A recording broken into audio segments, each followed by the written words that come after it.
महायोजना Marathi YouTube चॅनलमध्ये आपले सहर्ष स्वागत आहे। मित्रांनो, शेतकऱ्यांसाठी महत्त्वाची बातमी आहे।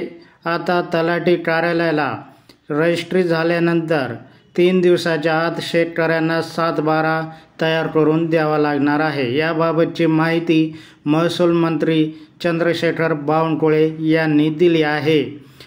शेतजमिनीचे खरेदी खत अथवा शेतजमिनीची रजिस्ट्री झाल्यानंतर त्याची ऑनलाईन नोंद तलाठी कार्यालयाला पोहोचेल।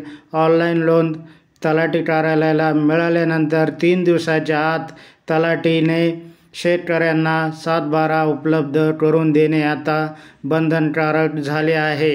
तलाठी कार्यालयाने 3 दिवसाच्या आत शेतकऱ्यांना 7/12 उपलब्ध करून द्यावा अशी घोषणा महसूल मंत्री चंद्रशेखर बावनकुळे यांनी दिली आहे। हा प्रस्ताव निर्णय करतो आहे देवेंद्र फडणवीस सरकार, पारदर्शी सरकार, गतिमान सरकार हे देवेंद्र फडणवीसांचं सरकार आहे। या सरकारमध्ये आता नोंदणी झाल्याबरोबर तुमचं हे दस्त नोंदलं गेलं, तुमचं खरेदी खत झालं, हे खरेदी खत डायरेक्ट पटवाऱ्याकडे जाईल ऑनलाईन आणि तिकडून तुमचा 7/12 तयार होईल। पटवाऱ्याकडे जायची गरज पडणार, कोणत्याही तलाठ्याकडे जायची गरज नाही। त्याला 3 दिवसाच्या आतमध्ये खरेदी खताप्रमाणे तुमचा 7/12 करून द्यावा लागेल।